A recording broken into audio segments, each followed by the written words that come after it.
सिर्फ प्रश्न जो हैं वही पूछे जाएं। अगर इधर उधर के मैसेज करेंगे तो हमें प्रश्न चूज करने में प्रॉब्लम होती है। तो प्लीज आप अपना ईमेल, अपना फोन नंबर, अपना CRR नंबर, ये सब कुछ हमारे चैट बॉक्स में ना डालें।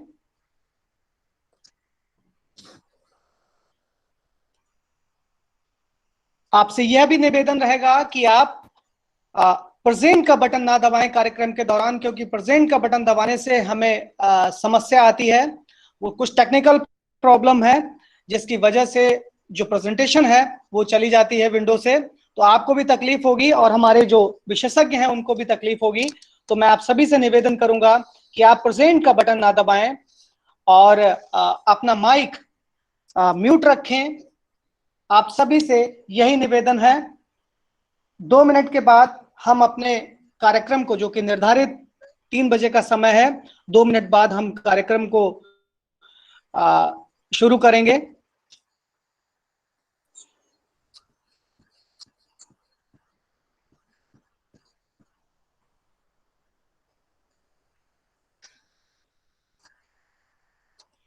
आप सारे प्रतिभागी हमसे लगातार हमारे YouTube चैनल पर, हमारे फेसबुक पर, गूगल मीट पर, हमारे इंस्टाग्राम पे हमसे लगातार जुड़े रहते हैं। इसके लिए CRC आपकी बहुत बहुत आभारी है और आपसे यही उम्मीद रखती है कि आप लगातार हमारे साथ इसी तरीके से जुड़े रहेंगे और हमारे द्वारा या हमारे पटल पर उपस्थित विशेषज्ञ के द्वारा जो भी ज्ञान हमें दिया जाता है, हम उस ज्ञान को प्रसारित और प्रचारित करेंगे। इसी उद्देश्य के साथ CRC लगातार तमाम वेबिनार, तमाम कैपेसिटी बिल्डिंग प्रोग्राम, तमाम फैकल्टी डेवलपमेंट प्रोग्राम आयोजित करता जा रहा है। तो आपसे यही निवेदन रहेगा, आप हमारे साथ इसी तरीके से जुड़े रहें। 3 बज चुका है और कार्यक्रम की विधिवत शुरुआत होनी चाहिए। तो फिर से मैं एक औपचारिक, पहले ही मैं आपको बहुत कुछ बता चुका हूं कार्यक्रम के बारे में। फिर से आप सभी को CRC लखनऊ की तरफ से मैं विकास मिश्रा सादर प्रणाम करता हूं। आप सभी का सादर अभिनंदन वंदन करता हूं। हमारे साथ में हमारे रिसोर्स पर्सन आदरणीय अमित बरुआ सर जुड़ चुके हैं। सर के बारे में बताने के लिए, सर की विशेषज्ञता के बारे में बताने के लिए, सर का एक्सपीरियंस बताने के बारे में मैं आग्रह करूंगा आदरणीय संतोष सर से कि वो आए और सर का स्वागत करें और साथ साथ में हमारे जितने भी प्रतिभागी हैं उनका स्वागत करते हुए सर के बारे में जो भी उनका एक्सपीरियंस है उसके बारे में बताने की कृपा करें। धन्यवाद। आदरणीय संतोष सर। धन्यवाद विकास जी। मेरी आवाज आ रही है? Yes sir. समेकित क्षेत्रीय कौशल विकास पुनर्वास एवं दिव्यांगजन सशक्तिकरण केंद्र CRC लखनऊ द्वारा आयोजित इस vestibular development issue in children with autism के इस टॉपिक पर मैं संतोष कुमार आप सभी का हृदय से स्वागत एवं अभिनंदन करता हूं। आज का यह कार्यक्रम वर्तमान समय पर घर पर ही रहते हुए कैसे अपने ऑटिस्टिक बच्चों में बैलेंस से रिलेटेड जो भी प्रॉब्लम है उसको मैनेज करने के ऊपर आधारित है। इस कार्यक्रम में मैं सबसे पहले स्वागत करता हूं श्रीमती स्मिता जयवंत, निदेशिका पंडित दीनदयाल उपाध्याय राष्ट्रीय शारीरिक दिव्यांगजन संस्थान नई दिल्ली का। तत्पश्चात मैं स्वागत करता हूं CRC लखनऊ के कुशल निदेशक आदरणीय श्री रमेश पांडे जी का। मैं स्वागत करता हूं आज के मुख्य वक्ता आदरणीय श्री अमित बरुआ जी का। आपने ऑटिज्म के क्षेत्र में देश में ही नहीं तो विदेशों में भी परचम लहराए हुए हैं। आप little seeds paediatric clinic Raipur में डायरेक्टर हैं। आप एक सर्टिफाइड सेंसरी इंटीग्रेशन थेरेपिस्ट हैं यूनिवर्सिटी ऑफ कैलिफोर्निया USA से।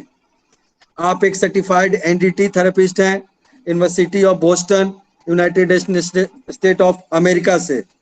आप एक सर्टिफाइड ऑटिज्म मूवमेंट थेरेपिस्ट हैं। देश में ही नहीं विदेश में भी आपके चर्चे हैं।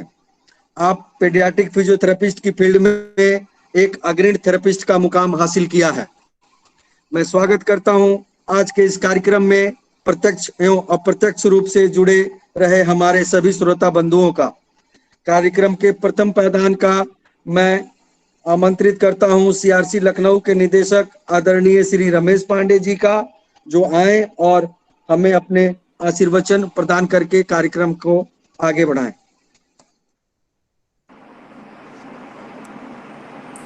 धन्यवाद संतोष। मेरी आवाज पहुंच रही है आप लोगों तक? जी सर। बहुत बहुत धन्यवाद। और आज बहुत ही खुशी का विषय है जब आप लोगों ने एक कार्यक्रम रखा और मुझे संज्ञान में आया कि अमित बरुआ जी, जो कि अपनी फील्ड के बहुत ही लर्नेड और अच्छे एकेडमिशियन हैं, अच्छे थेरेपिस्ट हैं, उनको आप लोग सीआरसी लखनऊ के पटल पे लेकर आ रहे हैं। और आज का जो टॉपिक है vestibular development issues in children with autism, इस विषय पे आप अमित बरुआ जी की विशेषज्ञता लेंगे और हमारे पेरेंट्स, दिव्यांगजन और जो हमारे प्रोफेशनल्स इस प्रोग्राम में जुड़े हुए हैं, या ये जो इस प्रोग्राम की रिकॉर्डिंग होगी हमारे सोशल मीडिया प्लेटफॉर्म पे उसको सुनेंगे, वो सब डेफिनेटली अमित जी के बहुत ही वास्ट नॉलेज से, एक्सपीरियंस से काफ़ी लाभान्वित होंगे। अमित जी के बारे में मुझे बताया गया कि आप यूनिवर्सिटी ऑफ कैलिफोर्निया से सर्टिफाइड सेंसरी इंटीग्रेशन थेरेपिस्ट हैं और यूनिवर्सिटी ऑफ बोस्टन से आप सर्टिफाइड ऑटिज्म मूवमेंट थेरेपी का भी आपने कोर्स किया हुआ है।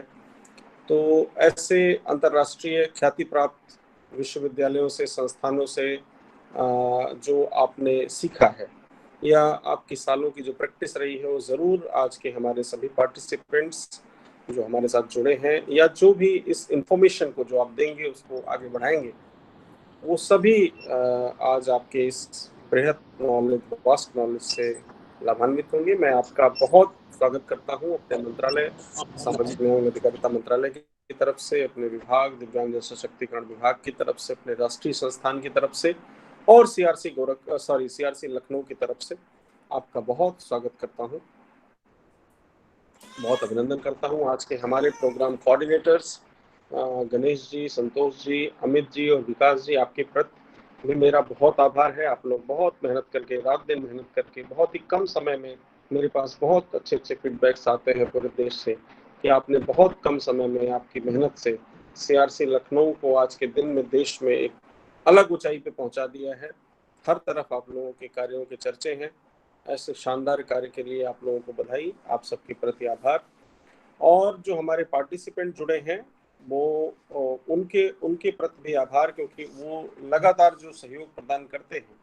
या मैं अमित जी बताऊं कि जो टॉपिक है, ये जो टॉपिक है ये हमें पार्टिसिपेंट्स और पेरेंट्स ही देते हैं और वही इश्यूज रेज करते हैं कि किस तरह के टॉपिक पे हमें इस तरह के ऑनलाइन कैपेसिटी डेवलपमेंट प्रोग्राम्स या वेबिनार्स करने चाहिए। ये एक बहुत अच्छा सिग्नल है। जब आप अपने पेरेंट्स से टच में रहते हैं, जब आप अपने प्रोफेशनल से टच में रहते हैं, जब आप अपने ज्यूरिडिक्शन में आप दिव्यांगजनों से हमेशा टच में रहते हैं, तो हमेशा आपके पास कोई ना कोई रिक्वेस्ट आती है। और मुझे नहीं लगता कि पिछले 3-4 महीनों में हमने जितने भी प्रोग्राम किए हैं वो सभी किसी न किसी के कोलैबोरेशन में किए हैं, किसी न किसी के रिक्वेस्ट पे किए हैं। एक बहुत अच्छी पहल है, बहुत अच्छा मूवमेंट है और जितने पार्टिसिपेंट जुड़े हैं वो लास्ट तक जुड़े रहें, ऐसा मेरा रिक्वेस्ट है। और अमित जी के जो नॉलेज है, जो एक्सपीरियंस है, उससे लाभान्वित हो और अपने अपने क्षेत्रों में भी आप इन बातों को फैलाएं, इन बातों को प्रसारित करें। ऑटिज्म जैसा कि पूरे दुनिया में, जैसा कि WHO ने भी कहा, जो डिसेबिलिटी डिजीज बर्डन का कंसेप्ट अभी WHO ने दिया, उसमें जो राइजिंग डिसेबिलिटीज हैं वर्ल्ड में, उनमें ऑटिज्म भी है। और देश में हमारे खासकर अमित जी मैं बताऊं कि ग्रामीण क्षेत्रों में, बिकॉज सीआरसी का जो ज्यूरिडिक्शन है या देश में किसी भी इंस्टीट्यूट का जो भी ज्यूरिडिक्शन है वो रूरल एरियाज डोमिनेट करते हैं, बिकॉज ज़्यादातर पॉपुलेशन हमारे देश की गांव में रहती है, रूरल एरियाज में रहती है, सेमी अर्बन एरियाज में रहती है। ऐसे में जब उत्तर प्रदेश में सर्विसेज का अभाव है, ऐसी डिसेबिलिटीज के लिए जो विजिबल है, मैं विजुअल इम्पेयरमेंट की बात कर रहा हूँ, मैं ऑर्थोपेडिक डिसेबिलिटीज की बात कर रहा हूँ कि विजिबल डिसेबिलिटीज को लेके ही अभी उनके सर्टिफिकेशन में प्रॉब्लम है, उनके थेरेपी में प्रॉब्लम है, उनके लिए सर्विस डिलीवरी एजेंसीज कैसे काम करें, कैसे खुद को सिंक्रोनाइज करें, उसमें ही समस्या है। फिर ऑटिज्म को लेके जिसके बारे में दुनिया में अभी रिसर्चेस चली रही हैं, जिसके लिए प्रोफेशनल तैयार करने की एक बड़ी मुहिम दुनिया में चली रही है, और हमारा आरपीडब्ल्यूडी एक्ट आने के बाद या हमारे सर्टिफिकेशन का जो गैजेट भारत सरकार लेकर आई उसके आने के बाद भी सर्टिफिकेशन एक चैलेंज बना हुआ है इंटेलेक्चुअल डिसेबिलिटी के ग्रुप में। ऐसे में ऑटिज्म को लेके मेरा हमेशा व्यक्तिगत रूप से ये मानना रहा है कि गांव तक, फार फ्लंग एरियाज तक अवेयरनेस फैलाने की जरूरत है। सबसे पहला फर्स्ट एंड फॉरमोस्ट स्टेप जो है ऑटिज्म को लेके वो अवेयरनेस होना चाहिए, आइडेंटिफिकेशन होना चाहिए, और प्राइमरी लेवल जो सर्विसेज हैं उसको मजबूत किए जाने की जरूरत है।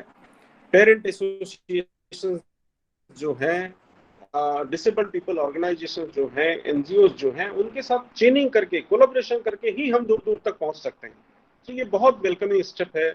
आज अमित जी को आप लोग इस प्लेटफॉर्म पे लेके आए हैं और मुझे बहुत बहुत आशा है कि आज उत्तर प्रदेश में इस प्रोग्राम से ऑटिज्म को लेके एक अलग तरह की अवेयरनेस की अलग जगेगी। और मैं रिक्वेस्ट करूंगा अपने सभी ऑफिसर से कि ऑटिज्म को लेके जो ये मोमेंटम हम लोगों ने शुरू किया है ये आप लोग जारी रखेंगे। और मैं अमित जी से भी रिक्वेस्ट करूंगा कि आप हमेशा सीआरसी लखनऊ का हमेशा सहयोग करते रहेंगे, सपोर्ट करते रहेंगे। मैं बहुत ज़्यादा समय नहीं लूँगा क्योंकि आज इंटरनेशनली रिनाउंड और सर्टिफाइड प्रोफेशनल अमित जी हमारे साथ हैं। मैं फिर से अमित जी आपका स्वागत करता हूँ, फिर से अपने सभी ऑफिसर्स, स्टाफ के प्रति आभार व्यक्त करते हुए, सभी पार्टिसिपेंट्स का स्वागत करते हुए और इस कार्यक्रम की सफलता की शुभकामना देते हुए अपनी बात को समाप्त करता हूँ। बहुत बहुत धन्यवाद।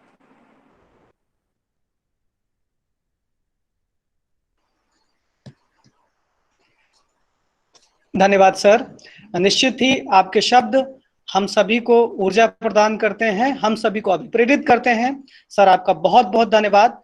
अब मैं ज्यादा समय न लेते हुए मैं आमंत्रित करूंगा अंतर्राष्ट्रीय ख्याति प्राप्त आदरणीय अमित बरुआ सर को कि आप आए और अपनी विशेषज्ञता हम सभी के समक्ष रखें। आदरणीय अमित बरुआ सर। नमस्कार जी, साउंड क्लियर है आपको? सर आपकी साउंड क्लियर आ रही है जी। बहुत बहुत धन्यवाद इतना मेरे बारे में बताने के लिए, लोगों को जोड़ने के लिए।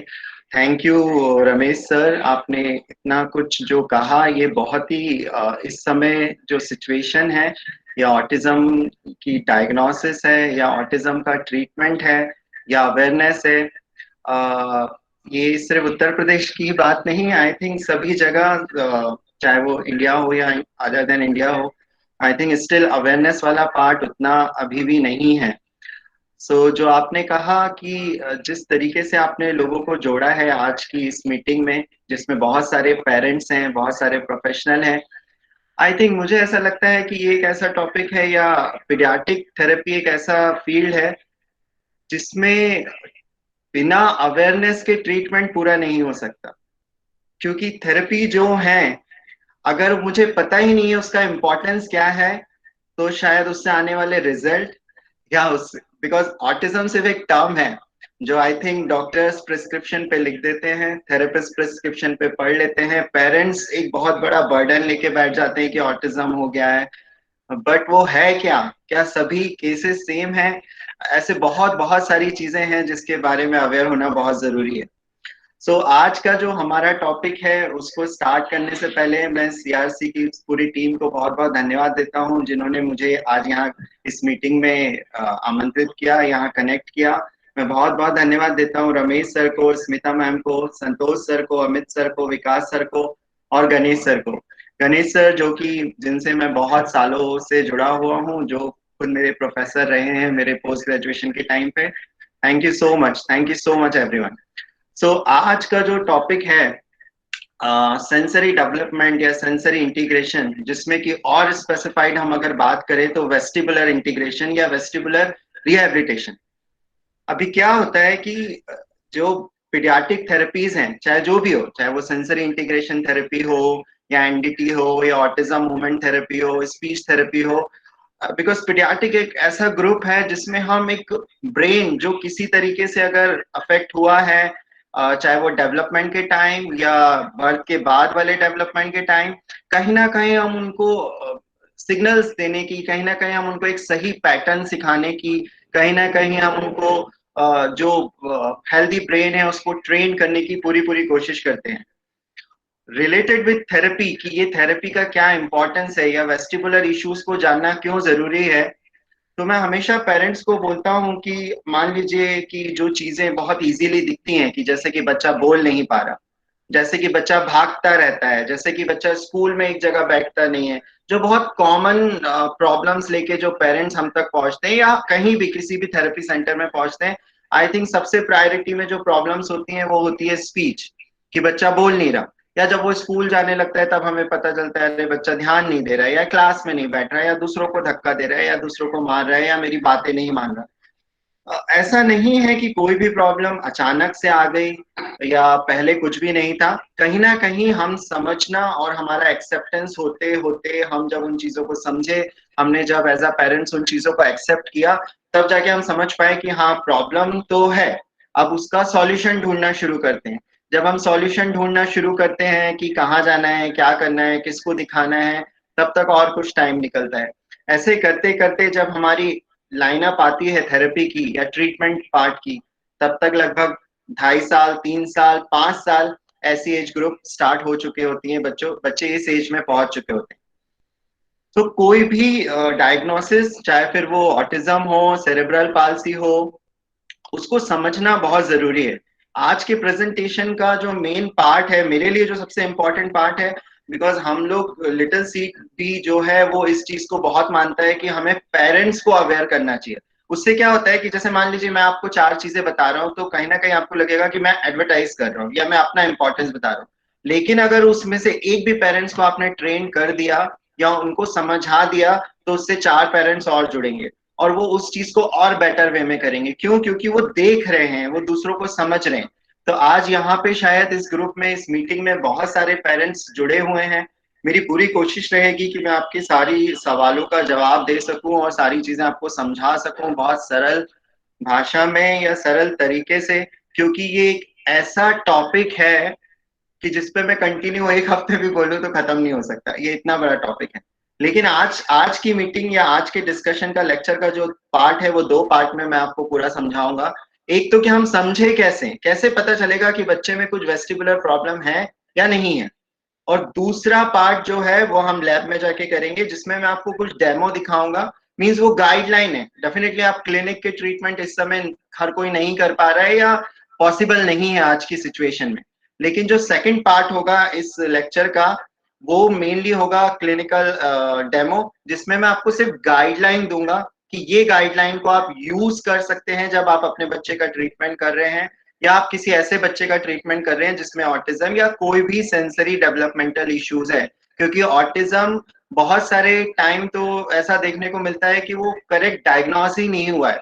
वो मैं इसलिए बोल रहा हूँ क्योंकि कई बार हम ऑटिज्म लिख तो देते हैं, लेकिन जब हम ट्रीटमेंट करते हैं या उसकी प्रोग्नोसिस देखते हैं या देखते हैं कुछ सालों बाद क्या रिजल्ट आ रहा है, तो हमें लगता है कि नहीं, इसका प्रेजेंटेशन कुछ और है, इसकी डायग्नोसिस कुछ और हो सकती है। तो कई बार रिजल्ट्स जो होते हैं वो बहुत सारी चीजें आपकी क्लियर करते हैं।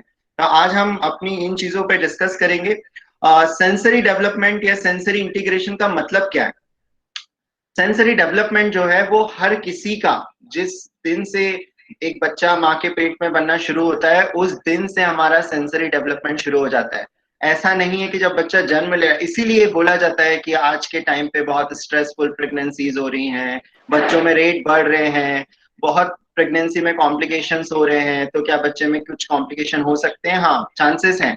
वो इसीलिए बार बार आपकी गायनेकोलॉजिस्ट या आपको डॉक्टर्स बोलते हैं कि नहीं, आप हेल्दी लाइफ रखिए, अच्छी म्यूजिक सुनिए, एक्टिविटीज करिए, अपने आप को फिट रखिए, क्योंकि सेंसरी डेवलपमेंट डे 1 से, जब से बच्चा बनना शुरू हुआ है तब से स्टार्ट हो चुका है। अब क्या होता है कि जो ट्रांजिशन होता है, मान लीजिए बच्चे का जन्म हुआ, जन्म होने के बाद भी बहुत सारे सेंसरी डेवलपमेंट शुरू हो जाते हैं। अगर उस समय या जब बच्चा माँ के पेट में है उस समय किसी भी तरीके से ब्रेन को कुछ भी इंजरी होती है या ब्रेन में कोई भी चीज अनइक्वल हो जाती है या सही से नहीं काम कर पाती, तो क्या होगा? जो एक बच्चा एक क्लोज एनवायरनमेंट में माँ के पेट में जहाँ पे बहुत सारी चीजें रेस्ट्रिक्ट थी, सारा प्रोटेक्शन माँ से मिल रहा था, अचानक से उसका जन्म हुआ, जन्म होने के बाद किसी भी तरीका का ब्रेन डैमेज, नॉट श्योर कि वो ऑटिज्म है, कुछ भी हो सकता है जब डायग्नोसिस होगी तब, लेकिन जब वो बाहर आया, मान लीजिए एनआईसीयू में वो 10 दिन रहा, 15 दिन रहा, जो आजकल बहुत कॉमन है। अब एक एक अपने आप को आप इमेजिन करिए कि आप रूम में, मैं इस रूम में बैठा हूँ, जो अभी कोई पेशेंट नहीं है, कोई शोर नहीं है, कंफर्टेबल टेम्परेचर है, एसी से कंफर्टेबल लाइट्स हैं। अगर सडनली मैं गेट ओपन कर दूं, एसी बंद कर दूं, बहुत सारे लोग मेरे आसपास भागने लगे, एक मॉनिटर बजने लगे, फोन बजने लगे, क्योंकि मैं उस एनवायरनमेंट के लिए रेडी नहीं था, या मेरा ब्रेन जिस चीज को प्रोसेस करने वाला था वो कहीं ना कहीं ब्लॉक हो गया, कहीं ना कहीं डैमेज हो गया, और सडनली मुझे एक एनवायरनमेंट मिल गया एनआईसीयू का, जहां डॉक्टर कहीं पंचर कर रहे हैं, कहीं डॉक्टर इंजेक्शन लगा रहे हैं, कोई आके फीडिंग करा रहा है, कोई मॉनिटर बज रहा है, कुछ नीचे गिर रहा है नर्सिंग स्टाफ से। सो एक एनवायरनमेंट जो माँ के पेट में एक बहुत ही काम डाउन था, रिलैक्स था, सारी प्रोसेस चल रही थी, सडनली ब्रेन जिसको इंटीग्रेट कर जाना चाहिए था, मतलब जिसको उस एनवायरनमेंट के लिए रेडी हो जाना चाहिए था, वो उस वे में बाहर नहीं आया, या उस समय उसका प्रोसेस वैसा नहीं हुआ, और वो एक्स्ट्रा चीजें जो मुझे बिल्कुल पसंद नहीं थी, या मेरा ब्रेन जिसके लिए रेडी नहीं था, सडन मेरे सेंसरी डेवलपमेंटल इश्यूज आना शुरू हो गए। जैसे कुछ स्टडीज ऐसी हैं जिन्होंने ये भी लिखा है, कुछ आर्टिकल ऐसे भी हैं जिन्होंने ये लिखा है कि जब ऑटिज्म के बच्चों का एमआरआई किया गया तो उन्होंने देखा कि जो पेन को रिसीव करने वाला एरिया था ब्रेन में, वो बहुत ग्रोथ मिली उनको, उसमें देखा कि ये बहुत फंक्शनल है। क्यों? क्योंकि कई ऑटिज्म के बच्चों को आपने देखा होगा, आप गोदी में लेते हैं तो भी रोते हैं, आप कुछ मुंह में खिलाते हैं तो भी डरते हैं, आप कुछ उनको पहनाते हैं नया तो भी इरिटेट होते हैं। मींस उनके लिए हर एक सेंसेशन सिर्फ पेन जैसा ही रिसीव हो रहा है, क्योंकि वो उसको इंटीग्रेट कर ही नहीं पाए। एक और एग्जांपल आपको देता हूँ, मान लीजिए आप जहां भी बैठे हैं, अपने रूम में, अपने चैम्बर में, अपने घर में, अगर बाहर से कोई भी एक आवाज आएगी, मान लीजिए तेज गाड़ी ही गई, तो जरूरी नहीं है कि आपने गाड़ी को देखा, लेकिन आप फिर भी उस साउंड से ये प्रोटेक्ट कर लेंगे कि हाँ ये एक्टिवा हो सकती है, या ये ट्रेन हो सकती है, या जो भी हो। क्यों? क्योंकि आपकी ब्रेन में वो एक मेमोरी है उस साउंड के लिए। लेकिन ऐसे बच्चे जो ऑटिज्म जिनकी डायग्नोसिस हुई है और जिनमें सबसे मेन कंप्लेन होती है बच्चा बोलता नहीं है, लेकिन अगर हम उसको समझें, लाइक जो हम बहुत कॉमनली समझते हैं कि जो बच्चे सुन नहीं पाते वो बोल नहीं पाते, बट ऑटिज्म में ऐसा नहीं है। आई थिंक सारे सेंसरी सिस्टम ऑलमोस्ट सारे केसेस में प्रेजेंट होते हैं और स्ट्रक्चरली बहुत अच्छे बने होते हैं, लेकिन फंक्शन वाइज, क्योंकि मुझे जैसे आपने बोला किसी ऑटिज्म के बच्चे को आप थेरेपी करा रहे हैं या घर में कुछ करा रहे हैं, आपने बोला चलो चलो बॉल फेंको, बॉल फेंको। अभी फेंको तो दूर की बात है, यही नहीं पता कि बॉल का मतलब क्या है। अब जब वो मीनिंगफुल वर्ड्स जब तक वोकेबलरी में नहीं आएंगे, उन वर्ड्स का मीनिंग नहीं होगा, तब तक एक्शन और तब तक उस एक्शन को फॉलो करना दोनों बहुत डिफिकल्ट है। तो आप ये समझ लीजिए कि मान लीजिए हम सब क्लास में बैठे हैं और मैं टीचर आपको बोल रहा हूँ चलो ए बोलो, बी बोलो, सी बोलो, डी बोलो, जब तक मेरा ए वाला प्रोसेसिंग होता, teacher C D E F तक पहुंच गए, और बाकी बच्चे जो कॉप अप कर रहे थे उस साउंड से या उस विजन से या उस पॉइंट आउट से, उन्होंने बहुत अच्छे से रिस्पॉन्स किया। लेकिन एक बच्चा जिसको समझने में एक्स्ट्रा टाइम लगा, मतलब जैसे कि मैं ए बोल रहा हूँ, बी बोल रहा हूँ, सी पे पूरी क्लास पहुंच गई और तब तक उसे समझ में आया ए, हो सकता है उसने बोला भी हो एक बार ए, या उसने पॉइंट आउट भी किया हो, लेकिन सोशल सिनेरियो ऐसे थे कि बाकी क्लास और बाकी लोग सी तक पहुंच गए। तो अल्टीमेटली क्या हुआ, उसका वो एस्पेक्ट जो उसने ग्रास्प किया था थोड़ा लेट, या जिसको समझने में उसको एक्स्ट्रा टाइम लगा था, वो चीज कहीं ना कहीं दब गई, या उसको समझ ही नहीं आया कि ये मुझे बोलना क्या था। सो अल्टीमेटली उसका स्पीच भी अफेक्ट हो गया। स्पीच अफेक्ट होने का कारण ऑटिज्म में सिर्फ स्पीच रीजन नहीं है, साउंड प्रोसेसिंग रीजन है। क्योंकि जो वेस्टिबुलर सिस्टम है, मुझे लगता है ये टॉपिक, मतलब बहुत सारे टॉपिक हैं जिस पर डिस्कस किया जा सकता है, बट जब वेस्टिबुलर सिस्टम की बात आती है तो मुझे लगता है वाह, वेस्टिबुलर सिस्टम, क्योंकि ये एक ऐसा सिस्टम है जिससे हम बहुत सारी प्रॉब्लम को सॉल्व कर सकते हैं अगर हम करेक्ट वे में समझ जाएं कि हमें करना क्या है। जैसे कि बहुत कॉमन चीजें जो मैंने पेरेंट्स के साथ देखी है, जब भी हम उन्हें सिखाते हैं कि आपको झूले पे ये एक्सरसाइज करानी है या इस तरीके से कराना है, बहुत सारे पेरेंट्स, शायद आप सबने भी सुना होगा, सर ये तो दिन भर झूले पे बैठा रहता है, ये तो दिन भर ये करता रहता है, ये तो दिन भर इधर उधर से आएगा, झूले पे चढ़ जाएगा, बहुत जोर जोर से गार्डन में झूला करता है, स्लाइड पे चढ़ता है उतरता रहता है। दैट्स द प्रॉब्लम, क्योंकि वो बार बार बार बार कर रहे हैं और आपको वो फील नहीं हो रहा। मान लीजिए मैं बार बार हेड स्वे कर रहा हूँ, तो मुझे थोड़ी देर बाद लगेगा अरे मेरी क्लास चल रही है, मुझे सीधा बैठना है। लेकिन अगर मुझे वो फील ही नहीं हुआ, वो मेरी बॉडी को वो सेंस ही नहीं हुआ कि मैं कुछ गलत मूवमेंट कर रहा हूँ या रिपीट कर रहा हूँ, तो वो इंटीग्रेट नहीं हो रहा है। इसीलिए वो बार बार कर रहे हैं। क्यों ऐसा कर रहे हैं? क्योंकि वो झूले पे आके बैठ के दिन भर करते हैं, क्योंकि उनकी बॉडी को वो फील नहीं हो रहा, वो इंटीग्रेट नहीं हो रहा ब्रेन में, कहीं ना कहीं वो चीजों में एक्स्ट्रा टाइम लग रहा है। अब ये जब जब चीजों को सीखने में जो एक्स्ट्रा टाइम वाली बातें आती है ना, तो यूजुअली हम जैसे मान लीजिए 18 महीने से 2.5 साल वाले जो बच्चे होते हैं, ये सबसे ज्यादा पॉपुलेशन है ऑटिज्म में जिसमें डायग्नोसिस होती है। क्यों? क्योंकि यही एज है जिसमें बच्चा बोलना शुरू कर रहा है, यही एज है जब बच्चा बाहर के बच्चों के साथ खेल रहा है, यही एज है लगभग 2.5-3 साल में बच्चा स्कूल जाने लगता है, यही एज है जब पड़ोसी का बच्चा बोलने लगता है और हमारा बच्चा नहीं हुआ। तो अल्टीमेटली प्रॉब्लम कहाँ हो रही है कि बच्चा बोल नहीं रहा। लेकिन उसका रीजन, कई स्पीच थेरेपिस्ट भी यहाँ पे होंगे हो सकता है इस मीटिंग में, लेकिन मैं बहुत श्योर हूँ इस बारे में कि अगर वो डायग्नोसिस ऑटिज्म है तो सिर्फ स्पीच से काम नहीं होने वाला, काम होने वाला है कि यहाँ से जो आवाज आ रही है और यहाँ तक जो जा रही है और उसके बाद यहाँ तक जो पहुंच रही है, इसको समझने में जो टाइम एक्स्ट्रा लग रहा है उसको कैसे कम किया जा सकेगा और उस पर कैसे काम किया जा सकेगा, और कैसे एक एसआई थेरेपिस्ट इस चीज में किसी स्पीच थेरेपिस्ट की या स्कूल टीचर की हेल्प कर सकता है या पेरेंट्स की हेल्प कर सकता है। तो ये सब चीजों पे डिस्कशन है कि हमें कैसे पता चलेगा। तो मैं अपना प्रेजेंटेशन के कुछ पॉइंट शुरू करता हूँ। आई होप आपके वो सब चीजें काम आएंगी और उसके बाद हम आपको क्लिनिकल गाइडलाइन देंगे।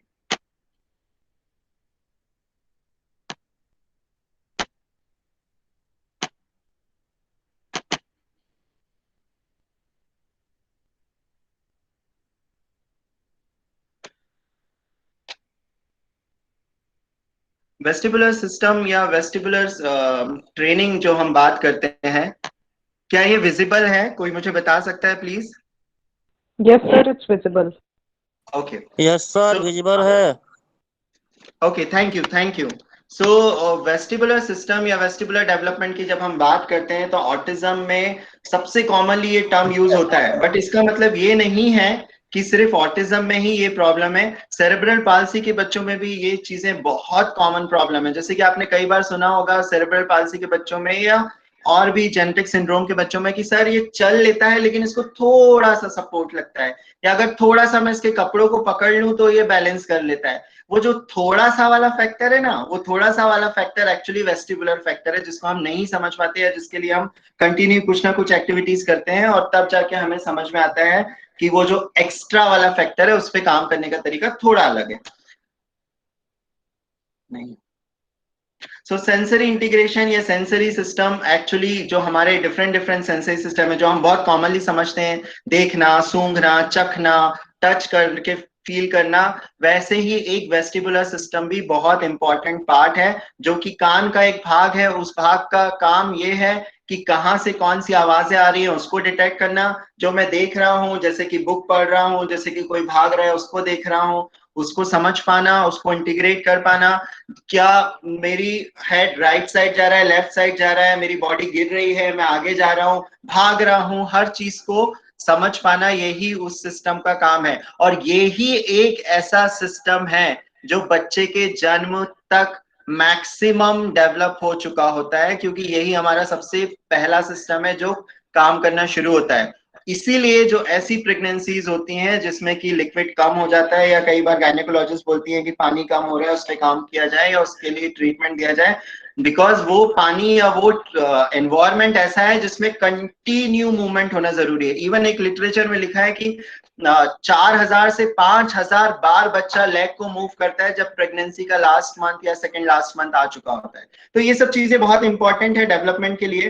उस पर हम कभी और डिस्कस करेंगे अर्ली इंटरवेंशन में, बट अभी हम सेंसरी इंटीग्रेशन की बात कर रहे हैं जिसमें हम बहुत सारे सेंसरी सिस्टम को बहुत अच्छे से समझते हैं। जैसे कि सबसे कॉमन, हमें दिख नहीं रहा, या हमें दिखाई नहीं दे रहा, या हमें सुनाई नहीं दे रहा, या कुछ सूंघ रहे हैं तो हमें समझ नहीं आ रहा, या कई बच्चे ऑटिज्म के ऐसे होते हैं जो खाते रहते हैं लेकिन उन्हें समझ नहीं आता कि हाँ बस हो गया, पेट भर गया। उसी में से एक सिस्टम है वेस्टिबुलर सिस्टम, जिसमें एक बहुत कॉमन सी पिक्चर है कि बच्चा झूले पे बैठा हुआ है। आई थिंक वो झूले पे बैठा हुआ इसीलिए है क्योंकि ये सिस्टम मूवमेंट से बहुत ज्यादा रिलेटेड है, लेकिन जितने अदर सिस्टम के पिक्चर्स आपको यहाँ दिख रहे हैं ये हर किसी चीज से रिलेटेड है। सेंसरी इंटीग्रेशन या जितने भी सेंसेस हैं, जैसे मान लीजिए इस घर की एक छत है जिसमें बहुत मतलब वो हाई फंक्शन है, जैसे कि लिखना, पढ़ना, किसी चीज पे रिस्पॉन्स करना, किसी चीज को समझना। आपको दिख रहा है? स्लाइड आउट हो गया। यस सर, दिख रहा है। आई थिंक किसी ने आपकी प्रेजेंटेशन प्रेजेंटेशन, यस सर, किसी ने प्रेजेंटेशन किया जिसकी वजह से आपकी प्रेजेंटेशन चली गई। एक सेकंड में social entertainment and knowledge, social entertainment के नाम से है। प्लीज आप अपना प्रेजेंटेशन ना दबाएं जिससे कि प्रॉब्लम हो रही है। गिरी, सोशल वाले को निकाल दीजिए।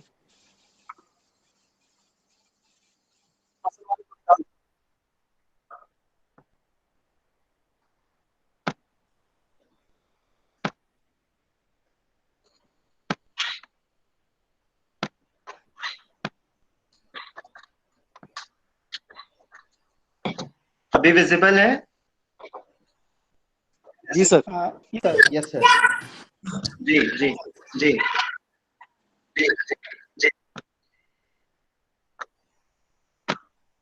सो इमेजिन करिए एक घर है, घर की छत या सबसे हाईएस्ट पॉइंट जो है वो बच्चों की ऐसी एक्टिविटी है जो बहुत प्रिसाइज है या जिसमें ब्रेन को बहुत हाई काम करना पड़ता है, बहुत ज्यादा काम करना पड़ता है, जैसे कि लैंग्वेज, स्पीच, जैसे कि अटेंड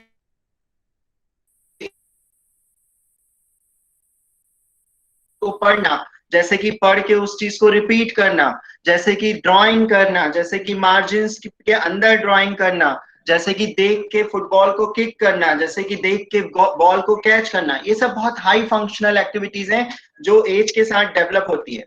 उससे नीचे जाते हैं, कमरे में जाते हैं, तो छत के नीचे वाला पार्ट जो है उसमें चीजें हैं अवेयरनेस को लेके, बॉडी की अवेयरनेस, राइट क्या है, लेफ्ट क्या है, आप मेरे राइट साइड है, मम्मा राइट साइड है, पापा लेफ्ट साइड है, पापा सामने से बॉल दे रहे हैं, कोई चीज पीछे गिर रही है, ये सारी चीजें मतलब मैं और मुझसे जुड़ी हुई चीज। बिकॉज जब ऑटिज्म की बात होती है तो ये बात होती है कि सबसे पहले तो उन्हें समझ ही नहीं आता कि मैं कौन हूँ, किसको बुला रहे हैं, नाम से रिस्पांस नहीं आना बहुत कॉमन प्रॉब्लम है। कि मैं जब भी पेरेंट्स कंप्लेन करते हैं कि जब भी हम क्लास में बुलाते हैं या घर में बुलाते हैं सुनता ही नहीं है, लेकिन मोबाइल ऑन करते हैं तो तुरंत देखता है। इसका मतलब ये है कि वो आपके वॉइस क्वालिटी जो है, आपकी टोन जो है, बोलने का जो तरीका है, उस चीज के लिए वो अभी तक इंटीग्रेट नहीं हो पाया या उस चीज को नहीं समझ पाया। लेकिन मोबाइल जो बहुत कॉमन है, मोबाइल, टीवी में आने वाले एडवर्टाइजमेंट, राइम्स बहुत इजीली समझते हैं। क्यों समझते हैं? क्योंकि वो गाना चाहे मेरे मोबाइल में बजे, आपके मोबाइल में बजे, वो सेम रिदम में, सेम ट्यून में बजेगा। वो उस टोन की क्वालिटी को समझते हैं, ना कि उसके मीनिंग को। लेकिन जब हम बात करते हैं तो मैं बोल रहा हूँ, आप बोल रहे हैं, सबकी टोनल क्वालिटी अलग है। इसीलिए कई बार बच्चे जब असेसमेंट के लिए आते हैं और पेरेंट्स बोलते हैं सर आप पूछिए, देखिए रिस्पॉन्स करेगा। एंड मैं उनसे 10 बार भी पूछूंगा तो शायद वो इतनी जल्दी रिस्पॉन्ड नहीं करेंगे। देन आई आस्क पेरेंट्स कि प्लीज आप कुछ बोलिए, आप उनको बताइए, लेट्स सी कि वो क्या कर पाता है। तो ये चीजें समझना बहुत जरूरी है। और सबसे नीचे जो घर की नींव है, वहां पे आपने देखा होगा कि वहां लिखा हुआ है सेंसेस। सेंसेस मतलब जो हमारा बिल्डिंग नींव है, जिसको हम समझ रहे हैं, जो हमारा फाउंडेशन है। जैसे कि हमारी जॉइंट के सेंस, जिसको कि हम प्रोप्रियोसेप्शन बोलते हैं। वेस्टिबुलर, जिसमें हमारी हेड की पोजीशन, साउंड की डायरेक्शन, विजन की डायरेक्शन, जितने भी हमारी बॉडी के सेंसेस हैं, ये सब चीजें। अब प्रॉब्लम क्या हो रही है, हम छत पे तो काम कर रहे हैं, बच्चा लिख नहीं पा रहा है, बच्चा बोल नहीं रहा है, बच्चा कैच थ्रो नहीं कर रहा है, बट हम नींव को समझने की कोशिश ही नहीं कर रहे हैं कि नींव में कहाँ दिक्कत है, कैसे हम उस नींव को स्ट्रॉन्ग कर सकते हैं जिससे कि हमारी छत में होने वाली प्रॉब्लम को हम कंट्रोल कर सके। आई होप ये पिक्चर आपको बहुत इजीली क्लियर हो रही है, क्योंकि जो आज का प्रेजेंटेशन है वो इस नींव को कैसे स्ट्रॉन्ग बनाएंगे उसके ऊपर है। और हर एक सेगमेंट, चाहे वो कमरे के अंदर की बात हो रही हो, चाहे वो छत की बात हो रही हो, सबका ट्रीटमेंट कहीं ना कहीं नींव से है, फाउंडेशन से है। तो इसीलिए जो वेस्टिबुलर सिस्टम है उसको समझना बहुत जरूरी है और उसको कैसे ट्रीट करेंगे वो समझना भी बहुत जरूरी है। सेंसरी प्रोसेसिंग या सेंसरी इंटीग्रेशन जो है वो ब्रेन के अलग अलग पार्ट जो अलग अलग सेंसेशन लेते हैं, अब उसको रिप्रोड्यूस करना, वही सेंसरी प्रोसेसिंग है। ऑटिज्म एक बहुत कॉम्प्लिकेटेड टर्म है, आई थिंक जिसकी डायग्नोसिस ही कई बार शायद सही नहीं होती। बट मैं हमेशा पेरेंट्स को ये बोलता हूँ कि मान लीजिए अगर आप श्योर नहीं है, आप किसी एक डॉक्टर से श्योर नहीं है, आप एक किसी थेरेपिस्ट से श्योर नहीं है, तो ऑटिज्म जो है वो 100% वही है कि नहीं है, वो जब होगा तब होगा। आप जाइए, उस प्रोसेस के थ्रू जाइए, आप सारा टेस्टिंग कराइए, लेकिन और वेट मत करिए। अगर वो सिग्नल्स आपको दिख रहे हैं जो ऑटिज्म के होते हैं, जो हम डिस्कस करेंगे, अगर वो सिग्नल दिख रहे हैं तो उस पर काम करना शुरू कर दीजिए। अगर नहीं हुआ तो बहुत ही अच्छी बात है, और अगर उससे रिलेटेड कुछ भी चीजें हैं तो क्यों ना जल्दी से जल्दी इस पे काम शुरू किया जा सके। जैसे कि कई लोगों ने सुना होगा कि डॉक्टर बोलते हैं 5 साल के अंदर बहुत कुछ हो जाना चाहिए था, अब ये नहीं होगा, ब्रेन में ये हो गया है, वो हो गया है, ऐसे बहुत सारी चीजें हैं। लेकिन थेरेपी एक ऐसी चीज है, बिकॉज ये लर्निंग है, ये कोई मेडिसिन नहीं है कि इस टाइम काम नहीं कर। लेकिन हाँ, जो न्यू बॉर्न्स होते हैं, जो यंग बेबीज होते हैं, उनका ट्रीटमेंट जो अर्ली इंटरवेंशन प्रोग्राम के अंदर जितना जल्दी इसको किया जा सके उतने बेटर रिजल्ट्स आते हैं। और ये मेरा बहुत बड़ा पर्सनल एक्सपीरियंस है लाइफ में, हमेशा इस चीज को बोलता हूँ। और आज भी मैं सीआरसी की टीम को इसलिए थैंक्स बोलना चाहता हूँ क्योंकि उन्होंने इन चीजों को कनेक्ट करने की कोशिश की। अगर अवेयरनेस होगी तभी हम जल्दी समझ पाएंगे, नहीं तो सालों हमारे ऐसे ही बीतने वाले हैं, और जो होता है।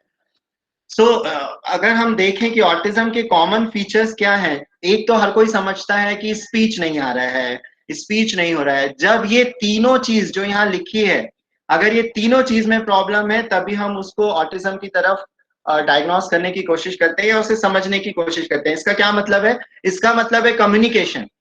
जरूरी नहीं है कि कम्युनिकेशन स्पीच से ही हो।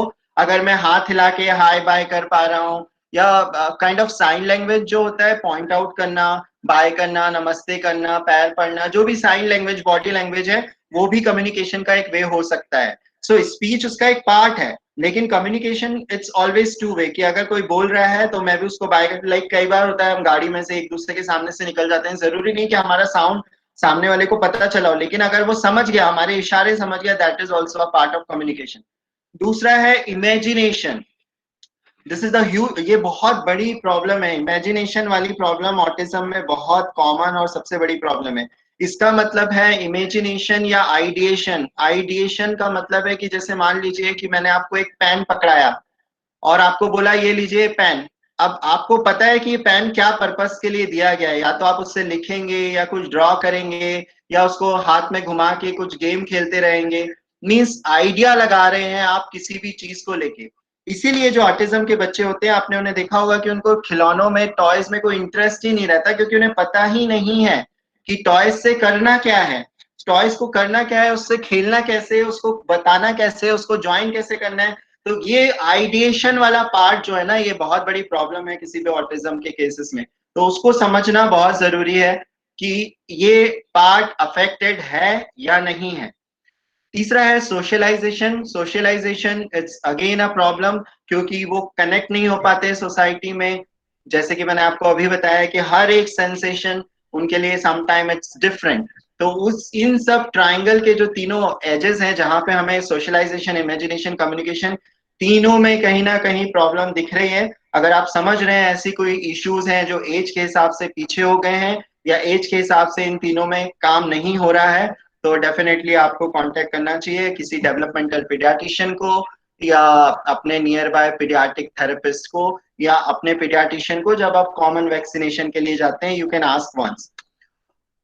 वेस्टिबुलर सिस्टम जो है, ये 4 तरीके से मेनली हमारे बच्चों में, या ऑटिज्म के बच्चों में, या किसी भी बच्चे में, इन 4 तरीकों से ये काम करता है। क्या काम कर रहा है ये? आईज और हैंड के मूवमेंट को कोऑर्डिनेट करा रहा है, बॉडी की टोन को, बॉडी जैसे ऑटिज्म के बच्चे कई बार बहुत लूज होते हैं, टेबल पे बैठे रहते हैं, अच्छे से ग्रिपिंग नहीं होती, चीजों को होल्ड नहीं कर पाते, ये बहुत कॉमन है। बैलेंस और इक्विलिब्रियम में, और बायलैटरल इंटीग्रेशन। बायलैटरल इंटीग्रेशन का मतलब है बॉडी के राइट लेफ्ट को अच्छे से कोऑर्डिनेट कर पाना, जैसे कि बॉल को किक करना, जैसे जितनी भी प्लेग्राउंड एक्टिविटीज हैं, जैसे राइटिंग है, ड्राइंग है, एवरीथिंग। तो ये चारों चीजों को समझना बहुत जरूरी है कि एक्चुअल में वो वेस्टिबुलर प्रॉब्लम है या नहीं।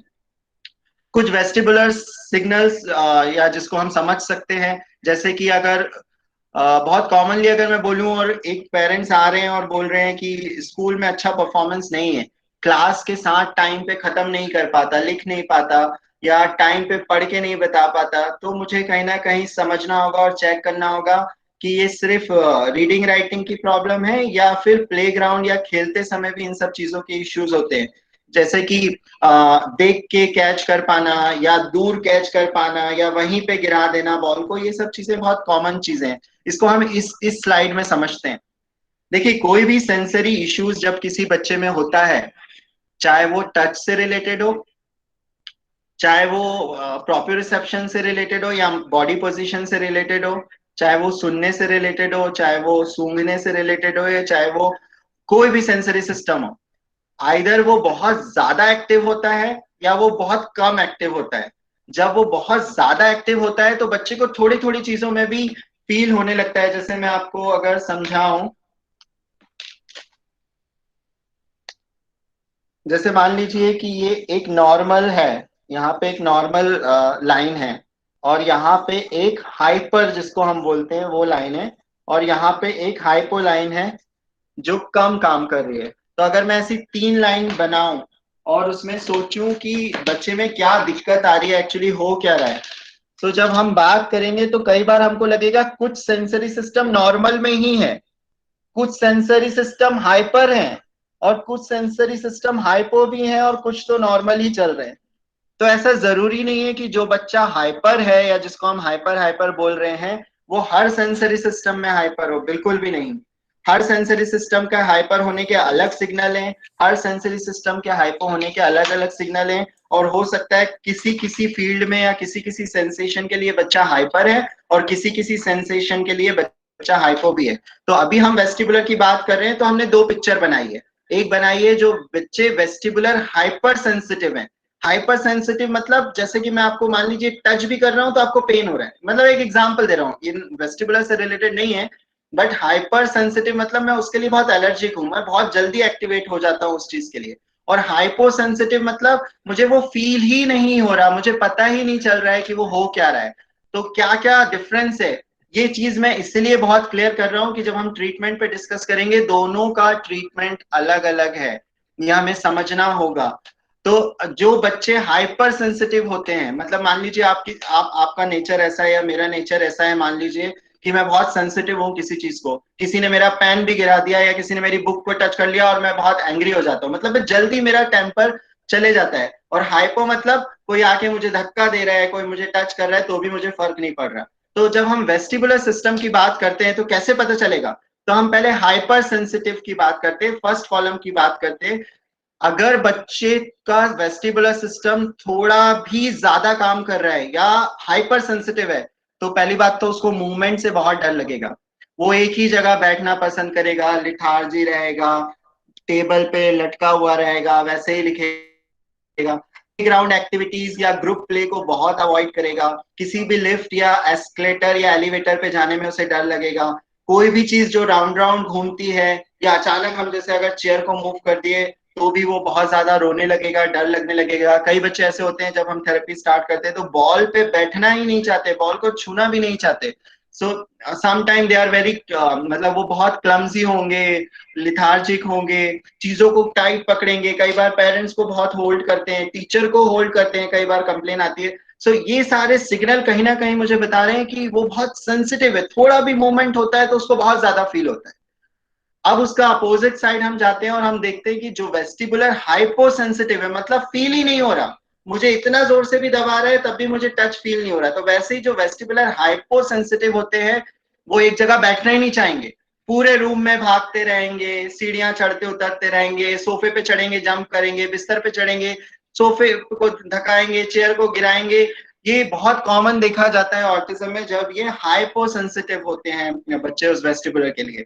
उनको कंटिन्यू मूवमेंट चाहिए, एक जगह बैठाने को बोलो आप उठ के गए और दूसरा टॉय लाए तब तक वो स्वय करने लगेंगे, झूले पे जाके लटकने लगेंगे, गोल गोल घूमने लगेंगे, हेड को शेक करने लगेंगे। They can be very impulsive, मतलब इम्पल्सिव मीन्स उनको हर चीज जल्दी जल्दी चाहिए, ये वहां रखा है जब तक मैं उठा के लाऊंगा उससे पहले वो जाके ले आएंगे, हर जगह दौड़ना प्रेफर करेंगे, हर जगह हेड को ऊपर करके देखेंगे, लाइट को ब्लिंक करेंगे, हेड को शेक करेंगे, एंगल से देखेंगे। These are the some difference कि जो क्लियर कट दिख रहा है कि एक ऐसा बच्चा है जो बहुत ज्यादा सेंसिटिव है वेस्टिबुलर एस्पेक्ट में, और एक ऐसा बच्चा है जो बहुत ज्यादा हाइपो सेंसिटिव है, मतलब उसको फील नहीं हो रहा वो मूवमेंट, इसीलिए वो कंटिन्यू रन करना चाह रहा है। अब मैंने क्या कमेंट कर दिया एज अ सोसाइटी, अरे ये ठीक नहीं है, डिस्ट्रक्टिव है, भागता रहता है, इसको मत खिलाओ, इसके साथ मत खेलो, वेरी कॉमन। बट हमें समझना होगा कि अल्टीमेटली प्रॉब्लम कहाँ है। हम घर की नींव को देख रहे हैं, अल्टीमेटली हम नींव को देख रहे हैं कि वो किस लेवल पे डैमेज है, तब जाके हम जाएंगे हमारे बिहेवियर वाले पार्ट पे या हमारी छत वाले पार्ट पे, जिसपे ड्राइंग स्किल्स, प्लेग्राउंड स्किल्स, बहुत हाई फंक्शनल एक्टिविटीज थी। लेकिन अगर हम नींव को ही नहीं समझे कि हम किस पे काम कर रहे हैं, हाइपर सेंसिटिव पे या हाइपर सेंसिटिव पे। ये स्लाइड सबसे इंपॉर्टेंट मेरे लिए क्यों है, क्योंकि मैंने अभी आपको बताया कि पेरेंट्स आके बोलते हैं सर हमारे घर तो झूला लगा है, वो तो दिन भर झूलता रहता है। लेकिन मैंने तो नहीं बोला कि आप दिन भर झुलाएंगे तो थेरेपी हो जाएगी। आपको समझना होगा कि उसको कौन सा मूवमेंट चाहिए, कितना मूवमेंट चाहिए, और वो चाहिए भी या कुछ और चाहिए। तो ये डिफरेंस समझना बहुत इंपॉर्टेंट है। What's the time? कोई भी थेरेपी का जो मेन एम होता है वो दो पार्ट में होता है, कि हम कैसे पता करेंगे कि बच्चा उस थेरेपी से इम्प्रूव कर रहा है या नहीं। एक है एक्टिविटी और एक है पार्टिसिपेशन। एक्टिविटी मतलब जो बच्चा खुद से करता है, जैसे कि खाना पीना, कपड़े पहनना, या जो घर से रिलेटेड या खुद की एक्टिविटीज हैं उसमें चेंजेस आ रहे हैं या नहीं। और दूसरा होता है पार्टिसिपेशन। पार्टिसिपेशन मतलब जो भी सोसाइटी से रिलेटेड हो, क्या वो दो बच्चों के साथ खेल पा रहा है, क्या वो किसी बर्थडे पार्टी में क्लैप कर पा रहा है, क्या वो हैप्पी बर्थडे गा पा रहा है, क्या वो वेकेशन पे जाता है तब पेरेंट्स के साथ एंजॉय कर पा रहा है। मींस दोनों में से किसी ना किसी चीज में डिफरेंस आना चाहिए।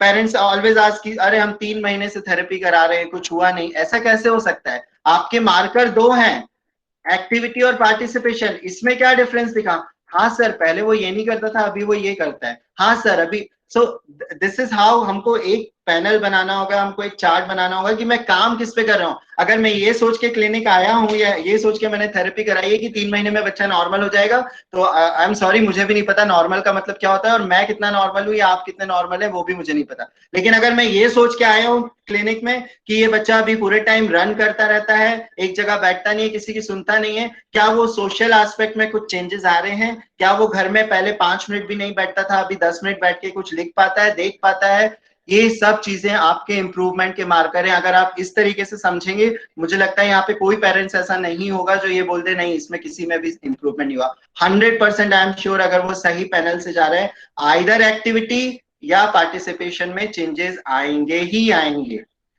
फिर उसके बाद कुछ स्लाइड्स हैं जिसमें आपकी बहुत सारी एक्टिविटीज आपको दी गई हैं। इस एक्टिविटीज को मैं सिर्फ वेस्टिबुलर एक्टिविटीज को एक्सप्लेन करूंगा, आई डोंट थिंक टाइम हमारे पास उतना ज्यादा है, बट ये प्रेजेंटेशन में टीम को फॉरवर्ड कर दूंगा, अगर लगता है तो वो आगे फॉरवर्ड कर सकते हैं। और कोई भी थेरेपी या कोई भी वेस्टिबुलर थेरेपी या कोई भी एसआई थेरेपी जो है वो हमेशा फन होनी चाहिए, बिकॉज पीडियाट्रिक थेरेपी जो है इट्स अ प्लेफुल। बहुत सारे पेरेंट्स ये भी सोचते होंगे अरे वहां जाते हैं वो सिर्फ खेलने बैठा देते हैं, टॉयज दे देते हैं। ऐसे यस पॉसिबल है, शायद आपको नहीं पता और आप देखेंगे तो आपको मेरे सेशन भी ऐसे लगेंगे अरे यहाँ क्या हो रहा है।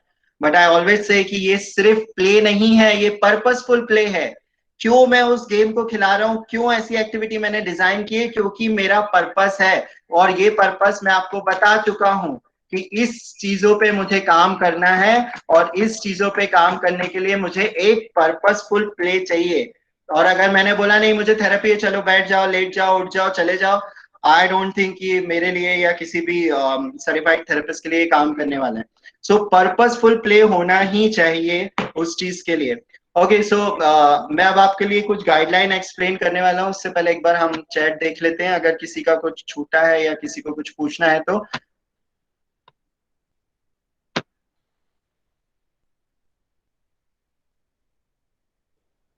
No, it's hypersensitivity means वो sensory system किसी चीज के लिए कितना, लाइक जैसे मान लीजिए ये मेरी एक स्किन है, इसको आपने टच किया, सो हो सकता है मुझे टच ही फील हो रहा, लेकिन अगर मेरे को टच किया और मुझे पेन फील हुआ means I am very sensitive. So ये चीजें समझना होगा। और जितने भी क्वेश्चंस हैं डेफिनेटली मैं, बिकॉज प्रेजेंटेशन के टाइम हमको वो चीजें नहीं उतनी क्लियर दिखती है मैसेजेस।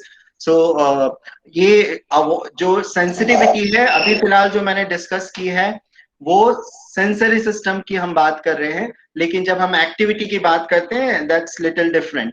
लेकिन अभी बिकॉज ऑफ टू एक्सप्लेन कि पेरेंट्स को हम समझा सकें, डेफिनेटली हम उस चीज को एक्सप्लेन करने की कोशिश कर रहे हैं इन टर्म्स ऑफ सेंसेशन, क्योंकि हम जब ट्रीटमेंट कर रहे हैं तो हम वेस्टिबुलर सेंसरी प्रॉब्लम्स को ट्रीट कर रहे हैं, ना कि हम अभी एक्टिविटी की बात कर रहे हैं। Thank you. Can we move on? Okay, so I am going to present, I am going in lab. Actually वहां पे मैंने सारा चीज अरेंज किया हुआ है आपको एक्सप्लेन करने के लिए, so just give me a minute.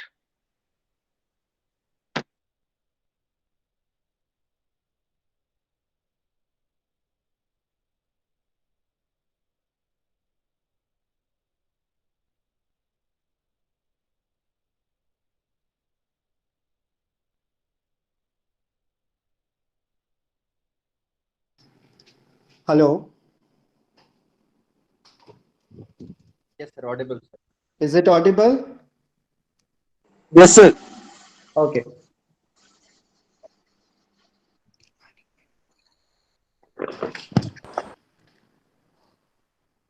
So, अभी जो चीजें मैं आपको एक्सप्लेन करने वाला हूँ वो है हमारे गाइडलाइन कि कौन से इक्विपमेंट को हम किस तरीके से यूज कर सकते हैं। मेनली हम वेस्टिबुलर इक्विपमेंट की ही बात करेंगे, कुछ बेसिक स्टफ की बात करेंगे जिसमें हम घर में किस तरीके से उन एक्टिविटीज पे काम कर सकते हैं।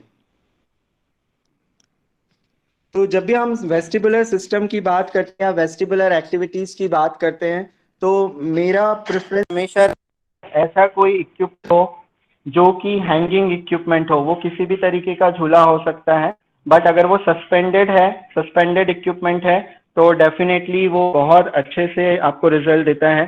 अदरवाइज जो भी चीज आपके पास अवेलेबल है, जैसे कि मान लीजिए बॉल, जैसे कि मान लीजिए कुछ नहीं तो एक गद्दा या रुई का गद्दा या फोम का गद्दा, तो उस चीजों को हमें समझना बहुत जरूरी है। लेकिन उसको यूज कैसे करना है वो मैं आपको बताता हूँ। ओके, आई होप अभी क्लियर होगा sound. Yes, sir. Clear sound. Okay,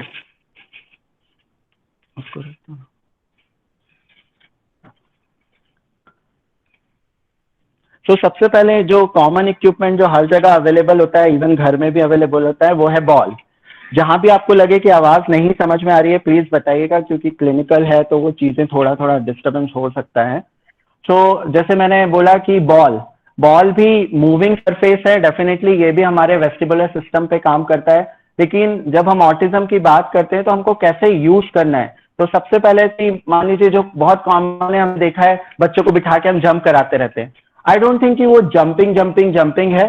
that's what जो बच्चे होते हैं ऑटिज्म को उनको पसंद होता है, जंप करते रहना, दिन भर जंप करते रहना। लेकिन मेरा ट्रीटमेंट का पर्पस है उस एक्सेसिव जंपिंग को कहीं ना कहीं इंटीग्रेट करना। तो जो बाउंसिंग कराने का जो पैटर्न है, उस बच्चे को जस्ट होल्ड करना है, बॉल पे स्लोली डाउन जाना है, मतलब बॉल को की तरफ सेंटर की तरफ प्रेस करना है एंड स्लो अप। सो 1 2 3 4 5। और हमेशा जब भी हम किसी सेंसरी सिस्टम पे काम करते हैं, चाहे वो टेक्टाइल हो, वेस्टिबुलर हो, जो भी हो, XYZ जिस पे भी हम काम कर रहे हैं, हमेशा उस सेंसरी सिस्टम को यूज करने के बाद, उसको स्टिमुलेट करने के बाद कोई ना कोई फंक्शन उसके साथ होना चाहिए। मान लीजिए कि मैंने यहाँ पे एक टॉय रखा है और मैंने इसको इंटीग्रेट करने के लिए यूज किया कि okay so like do 1 2 3 4 5। Okay, now take this beaker. So that's what I need कि जो, क्योंकि दैट्स हाउ द रिफ्लेक्सेस कि हम जो भी सेंसेशन हमारे पास जाता है, बॉडी उसको समझती है, ब्रेन उसको समझता है और उस हिसाब से हम काम करते हैं।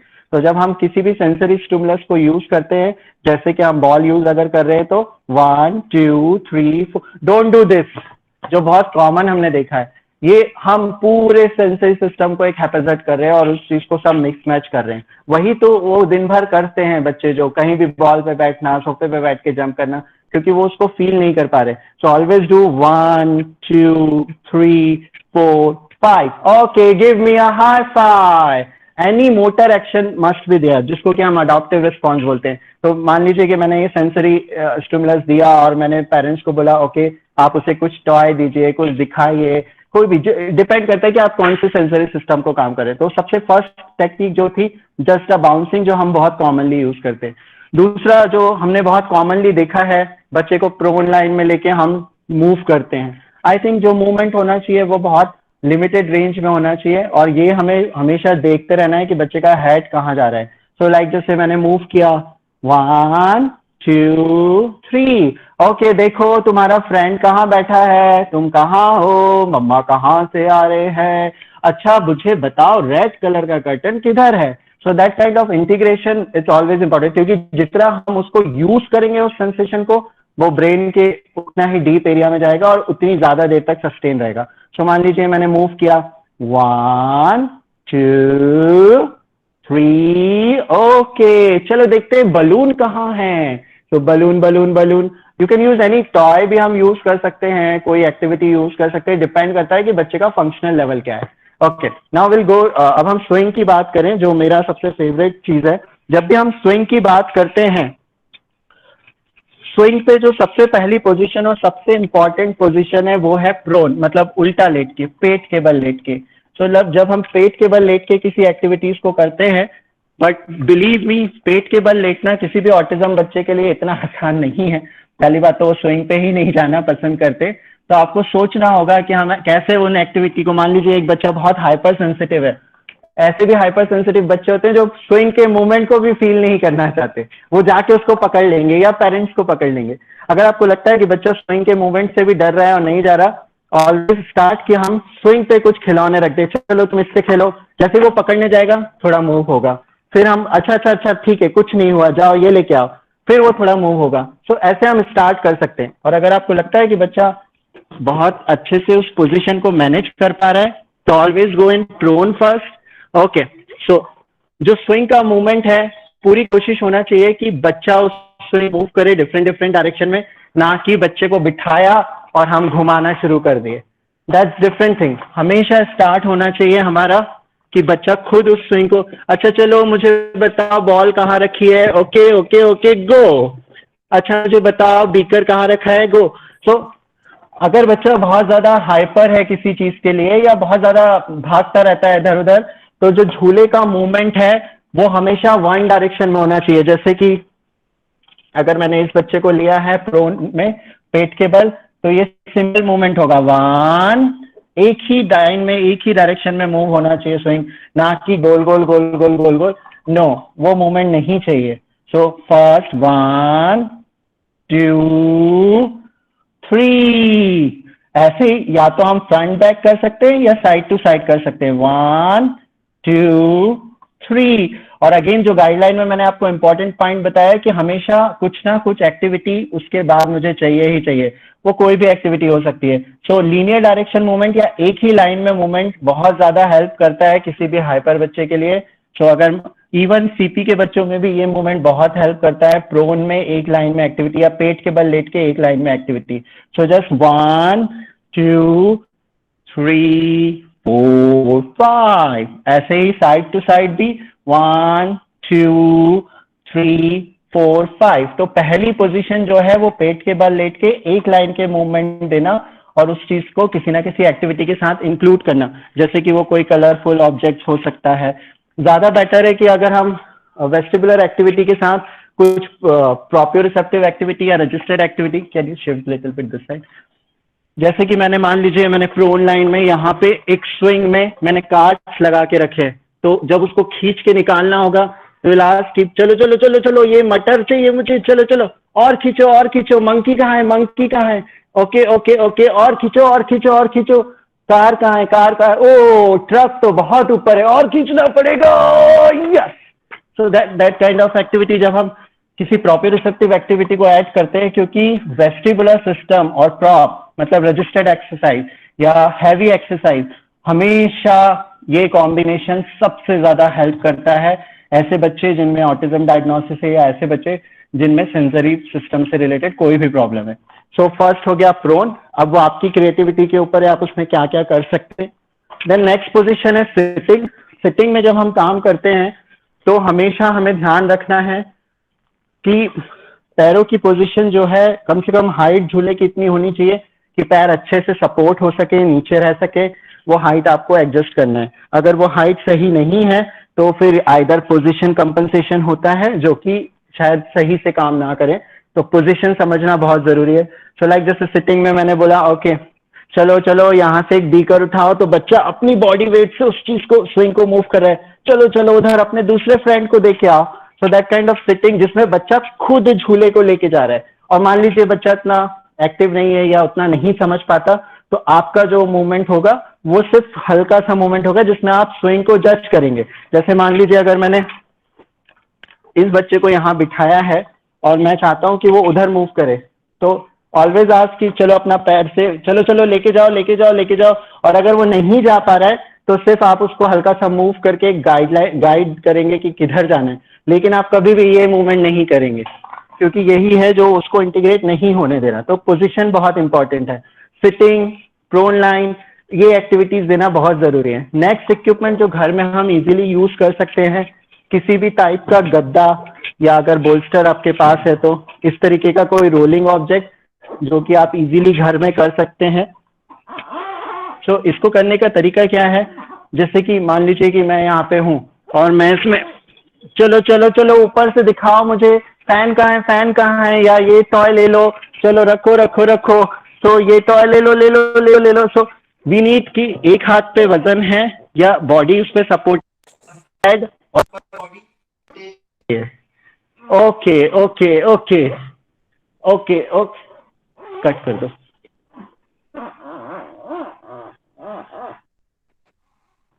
हेलो हेलो हेलो ऑडिबल है? ऑडिबल हैं आप sir, Audible. Yes sir. Okay so किसी भी गद्दे को या रुई के गद्दे को इस तरीके से फोल्ड करके भी आप यूज कर सकते हैं, लेकिन हमें स्टार्ट ऐसे ही करना है कि हमें चाहिए हेड का मूवमेंट क्योंकि हम वेस्टिबुलर सिस्टम पे काम कर रहे हैं। तो okay take the toy, come come, take the toy up, okay now take the toy toy toy toy. So that kind of rotation हमको उनको टीच करें। अगर बच्चा बहुत ज्यादा फंक्शनल है, आपको लगता है कि बहुत अच्छे से फॉलो करता है, आप इसके एंगल को भी चेंज कर सकते हैं। So now it is more resistance कि हमको अगर रोटेशन पे काम करना है, देखो ऊपर कौन है, कौन सा टॉय है, देखो देखो देखो देखो, ओके चलो यहाँ से एक बीकर पकड़ो, हम दूसरे साइड जाएंगे, go go go go go, one more time, go go go go go go go.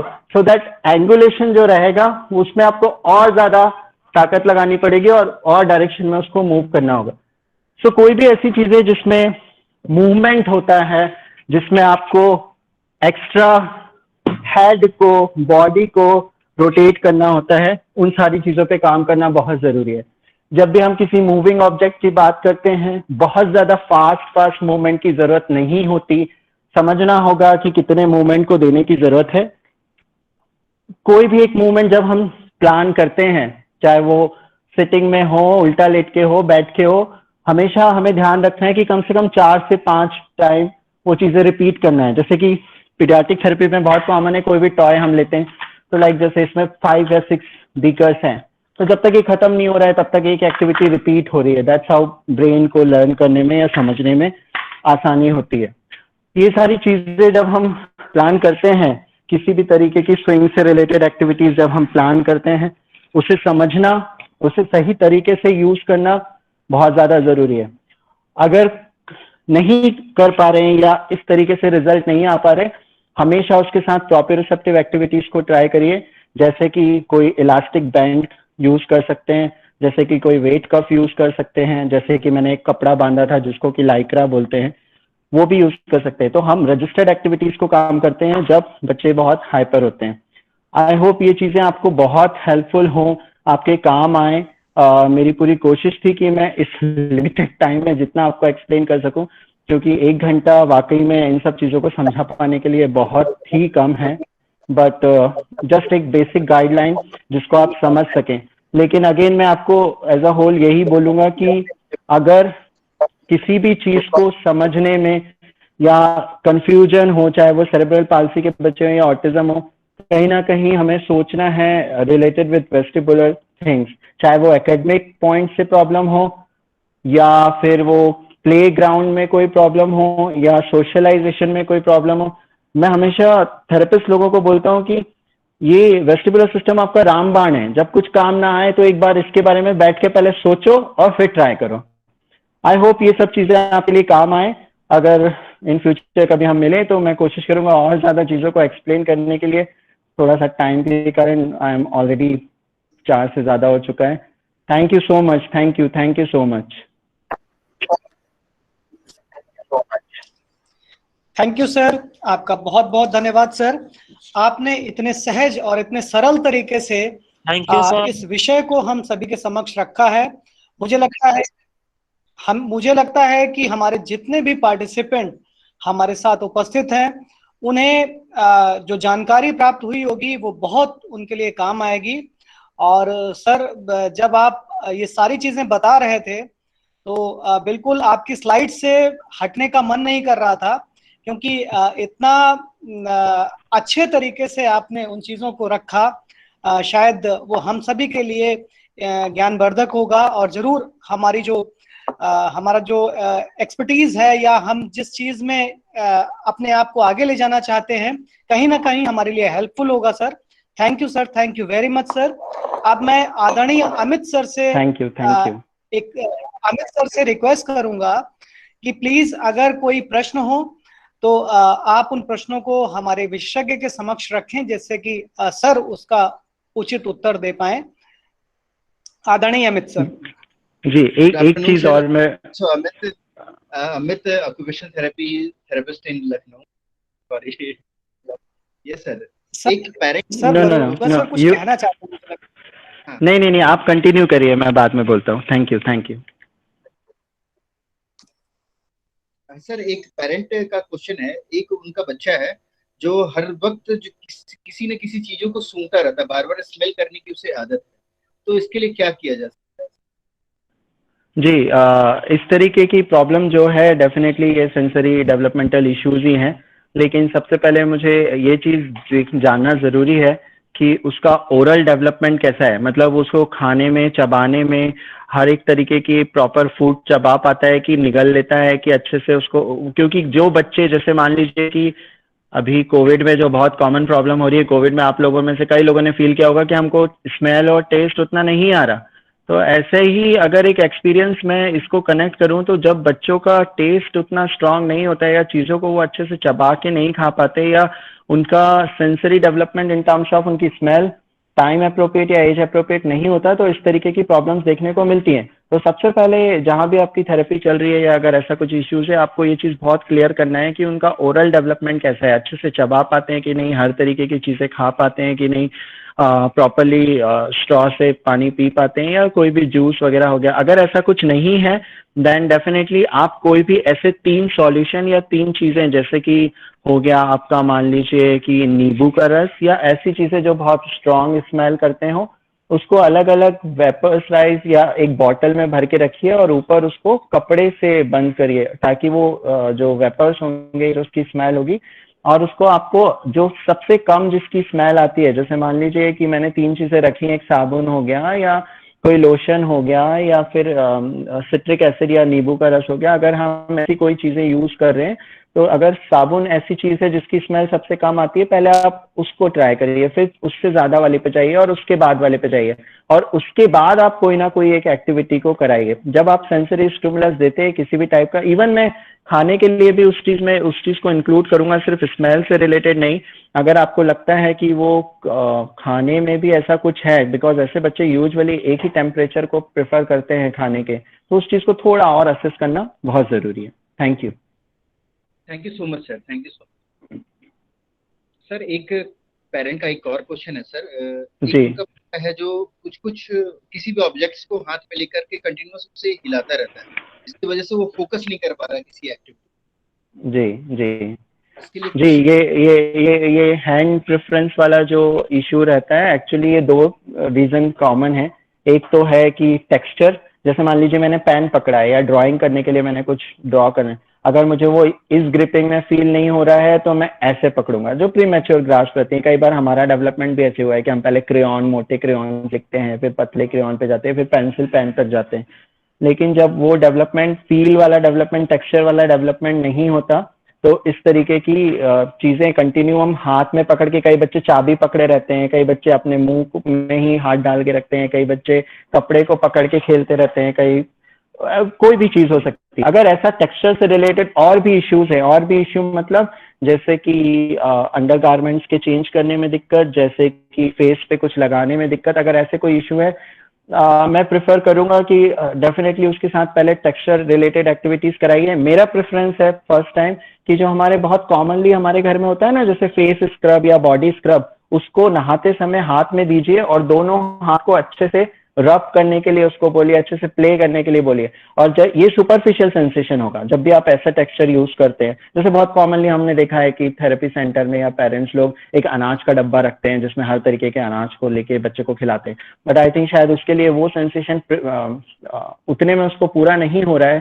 So we need some fine particle, जैसे कि स्क्रब हो गया, ड्राई स्क्रब या क्रीम बेस्ड स्क्रब हो गया, उसको अच्छे से हैंड पे, फिंगर्स पे, ये सब चीजों में रब कराइए। और उसके बाद कुछ वेट बेयरिंग एक्टिविटीज कराइए। वेट बेयरिंग मतलब जैसे मैंने आपको बताया, उल्टा लेट के हाथ पे वजन देना है, या किसी चीज को पुल करना है या खींचना है, इस तरीके की एक्टिविटी का कॉम्बिनेशन करिए और देखिए 10 to 15 डेज में कितना डिफरेंस आता है।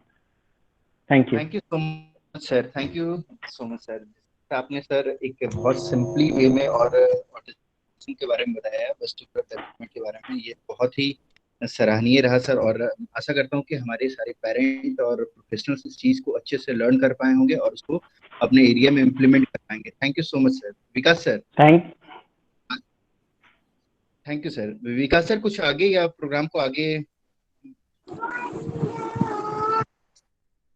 हेलो सर, मैं चाहूंगा कि हमारे चैट बॉक्स मुझे क्वेश्चन नहीं दिख रहे हैं, तो बरुआ सर कुछ कहना चाहते हैं सर, प्लीज प्लीज। हाँ जी सर। जी, मैं एक्चुअली बहुत देर से यही बोलना चाह रहा हूँ कि मुझे पता है बहुत सारे क्वेश्चंस हैं और काफी सारे पार्टिसिपेंट्स भी थे। आप सबको बहुत बहुत धन्यवाद। और इस चीज के लिए मैं क्षमा भी चाहूंगा कि मैं हर एक क्वेश्चन को शायद अभी तक इतना पढ़ भी नहीं पाया हूँ, और ना शायद मैं बहुत लोगों का आंसर भी शायद नहीं कर पाऊंगा।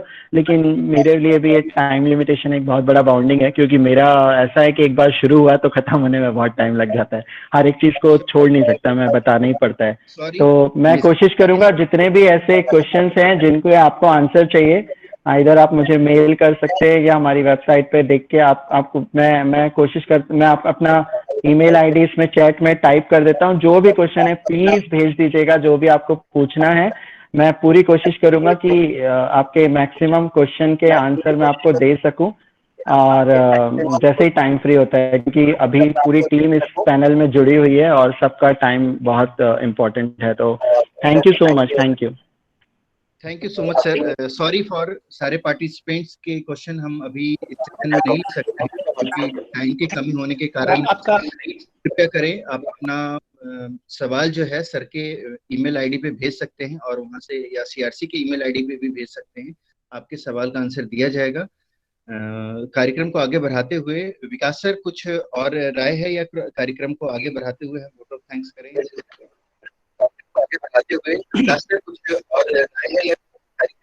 धन्यवाद सर, बहुत बहुत धन्यवाद अमित सर।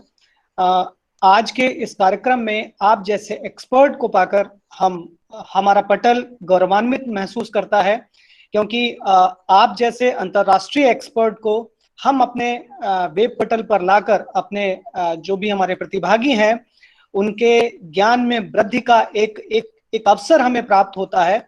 तो सर, आपसे विनती यही रहेगी कि भविष्य में भी आप हमारे साथ ऐसे ही जुड़े रहें। और कार्यक्रम को गति प्रदान करते हुए मैं आदरणीय अमित सर से निवेदन करूंगा कि आदरणीय अमित बरुआ सर का और हमारे तमाम पार्टिसिपेंट का धन्यवाद कर कार्यक्रम को गति प्रदान करें। आदरणीय अमित सर। थैंक यू विकास जी। मैं अमित कुमार, सीआरसी लखनऊ थेरेपिस्ट। सर्वप्रथम मैं धन्यवाद करना चाहता हूं पंडित दीनदयाल उपाध्याय राष्ट्रीय शारीरिक दिव्यांगजन संस्थान नई दिल्ली के निदेशिका महोदय श्रीमती स्मिता जयवंत जी का, जिनके मार्गदर्शन से हम ये कार्यक्रम करने में सफल हुए हैं।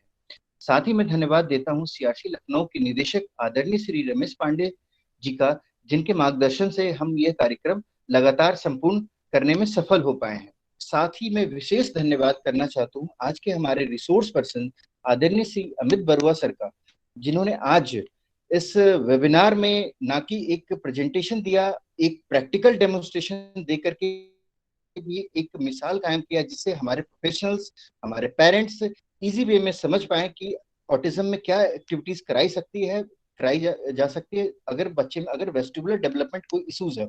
इसके लिए मैं बहुत बहुत धन्यवाद करता हूं सर कि आपकी प्रैक्टिकल नॉलेज और आपकी थ्योरेटिकल नॉलेज जो आपने आज दिया, इससे सारे पार्टिसिपेंट्स काफी लाभान्वित हुए हैं। इसके लिए मैं बहुत बहुत बहुत धन्यवाद देता हूं सर, हमारे तरफ से, हमारे सीआरसी की टीम की तरफ से। थैंक यू बहुत बहुत धन्यवाद सर। साथ ही मैं धन्यवाद करना चाहता हूं हमारे आज के समस्त ऑफिशियल्स का, जिन्होंने प्रत्यक्ष अप्रत्यक्ष रूप से हमें सपोर्ट करते रहे ताकि हम इस तरह के प्रोग्राम करते रहें। और हमारे आईटी टेक्नीशियन सुमित जी का करता हूं, जो 24/7 लगे रहते हैं पार्टिसिपेंट के सर्टिफिकेट बनाने से लेकर के वेबिनार को कंप्लीट करने तक। में उनको बहुत बहुत धन्यवाद देता हूं। साथ ही मैं धन्यवाद देता हूं हमारे साथ जुड़े सारे rehabilitation professional, participants, parents of the children with special need, उन सभी प्रतिभागियों को जिन्होंने आज हमारे वेबिनार में उपस्थिति अपनी दर्ज की, और इनकी उपस्थिति के बिना हम ये कार्यक्रम संपूर्ण करने में असफल हो पाते, इसलिए इन्हें भी बहुत बहुत धन्यवाद sir. Thank you so much sir. Thank you so much sir. Last बहुत बहुत धन्यवाद sir. Thank you so much CRC की पूरी टीम को, मैं जिनका नाम नहीं भी ले पा रहा हूँ, आप सबको बहुत बहुत thanks. And Ganesh sir, thank you so much sir. Thank you so much.